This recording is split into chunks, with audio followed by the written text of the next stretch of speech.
За дараа нь багш нь бас зөвлөгөө маягаар дахиад нэгэн тоог авсан байна. 108-ийн 3 хуваая. За 108 3 хуваагдах болов уу гэдгийг эхлээд харцгаая. За 3 хуваагдах тооны шинжийг бид нэр үзсэн. Ямар ч тооны цифруудын нийлбэр нь 3 хуваагдаж байвал тэр тоо 3 хуваагдана гэдгийг үзсэн. Тэм учраас 108 гэдэг тооны цифруудын нийлбэр 9. 9 нь 3 хуваагдана. Тэм учраас энэ 3 хуваагдах тоо байна гэдгийг эхлээд тодорхойлчих юм бол маш хялбар байдаг. За авшин сая өмнө өнцгөн бичиглэлээр хуваах үйлийг зөвлөгөөгөөр оруулсан учраас одоо шууд аргаш нь хуваагаад явчих гэж үзье. За эхлээд 100 буюу 1-д 3 багтаж гэнэ үү шалгана гэсэн. За 1-д 3 багтахгүй мэдээж. Тийм учраас 10-аар тасалж үзнэ. За 10-т 10 гэдэг тоонд 3 багтах уу? Мэдээж 3-ын хүрдэн дотор 10 гэдэг тоо байхгүй үрж үрдэнэ. Тийм учраас 3-ыг хідээр үржүүлбэл 10-т хамгийн ойр очих вэ гэдгийг авч үзэх ёстой.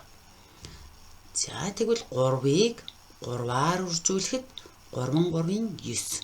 10-т хамгийн ойр очино. Харин 3-4-ийн 12 гэх юм бол 10-аас илүү гараад явчихна. Тийм учраас хамгийн ойр очих тоог авах нь 3-3-ийн 9. За ингээд 10-аас 9-ийг хаслаа 1 10-т 18. Одоо нэгжийн орныг нэгжийн орны харалдаа болгоно гэж өгсөн хэлсэн. Тэр 18-ыг 3 хуваая. 3 хэдийн 18 бэ гэж асуулт тавьж болно. Өөрөөр хэлбэл 3-ыг хэдээр үржүүлбэл 18 бэ гэсэн үг. За мэдээж 3 нь 6 18. Тийм учраас 6 ноогдож 3 6-гийн 18 гэдэг үржүүрийг хуваагдагч байгаа доор бичлээ. За ингээд хуваагдагч тоог хувааж дуслаа.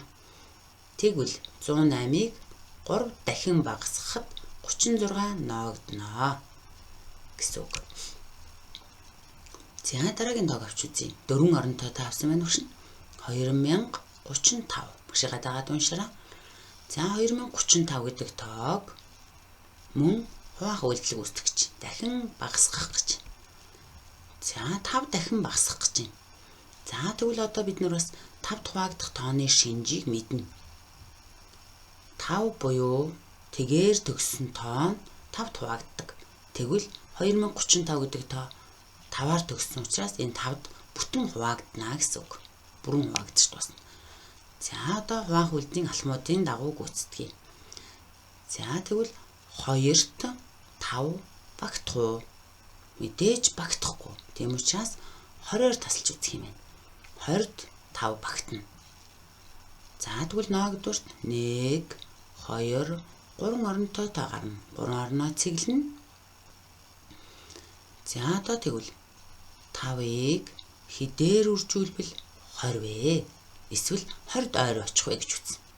Мэдээж 4 нь 5-ийн 20. 5-ыг 4-өөр үржүүлэхэд 20 гарна. Үржрээд орно бичнэ. Хаслаа. 1000-ийн ба 100-ийн орон хуваагдаж дуслаа. За дараа нь.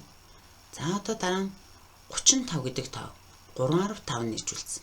Одоо зөвхөн 10-ийн орны 3-ыг л буулгана. 35 гээд 2 орноор ерөөсөө буулгахгүй. Ингэх юм бол ноогдворт гарч байгаа тоо маань алдаа гарах магадaltaй байдаг. Магадгүй байдаг. Тэм учраас 3. За 3/10-т 5-д багтах уу? Багтахгүй. За тийм учраас тооны тэгийн чанарыг ашиглана. Ямар ч тоог тэгээр үржүүлэхэд тэг ноогддог. Тэг гардаг. Тэм учраас тэгээр үржүүл. За тэгийг өглөө. За тэг ноогдно. Тэгийг 5-аар үржээд тэг. 3-ын харалдаа тэг бичигдэх. За 3-аас тэгийг хаслаа 3. Одоо нэгжийн орны 5 нэгжийг болголоо. 35. За 35-ыг 5-д хуваая. 5 хэдийн 35 бэ гэж өөртөө асуулт тавьж болно. Мэдээж 5 нь 7-гийн 35. За ингээд хуваагдагч маань хуваагдаж дуслаа. 2035 гэдэг тоог 5 дахин багасгахад 407 гарна гэж уншиж болно. Эсвэл 2035-ыг 5-д хуваавал 407 ноогдлоо гэж уншиж болно. За эдгээр үйлийг гүйцэтгээд шалгаж үзээрэй. Хуваах үйлийг гүйцэтгээд шалгаарай.